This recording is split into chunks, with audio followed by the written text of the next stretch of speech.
Hello বন্ধুরা, তো দেখো আজকে একটা ট্রেন্ডিং লটকন নিয়ে চলে আসলাম তোমাদের সাথে শেয়ার করব বলে। তো দেখো এই লটকনটা আমি কিভাবে বানিয়েছি। এই লটকনটা বানাতে আমার এই হলো এইভাবে কাপড় কেটে নিয়েছি, তারপর এটা হলো ভাঁজ করে লেজ বসিয়ে দিয়েছি। তো লেজটা তোমরা ইচ্ছা করলে দিতেও পারো, নাও দিতে পারো, কিন্তু আমার লেজটা দিয়ে খুব ভালো লেগেছে তাই লেজটা অ্যাটাচ করে দিলাম। তো এই লেজটা না দিলে কি হতো, একটু ফাঁকা ফাঁকা লাগতো। তো লেজটা দিলে একটু ভালো লাগে দেখতে, তো তাই আমি লেজটা অ্যাটাচ করে দিই। দেখো এটা কি সুন্দর একটা ঘটের মতো হয়ে গেল।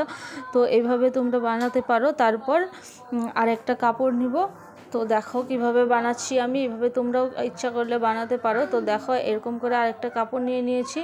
তো এই কাপড়টা দড়িটা এইভাবে দিয়ে তো আমি ফার্স্টে এরকম করে সেলাই করে নিচ্ছি।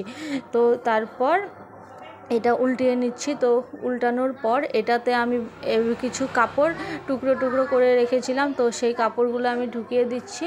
তো এই কাপড়গুলো ভরিয়ে তারপর এই সাইডে আমি আবার সেলাই করে নেব।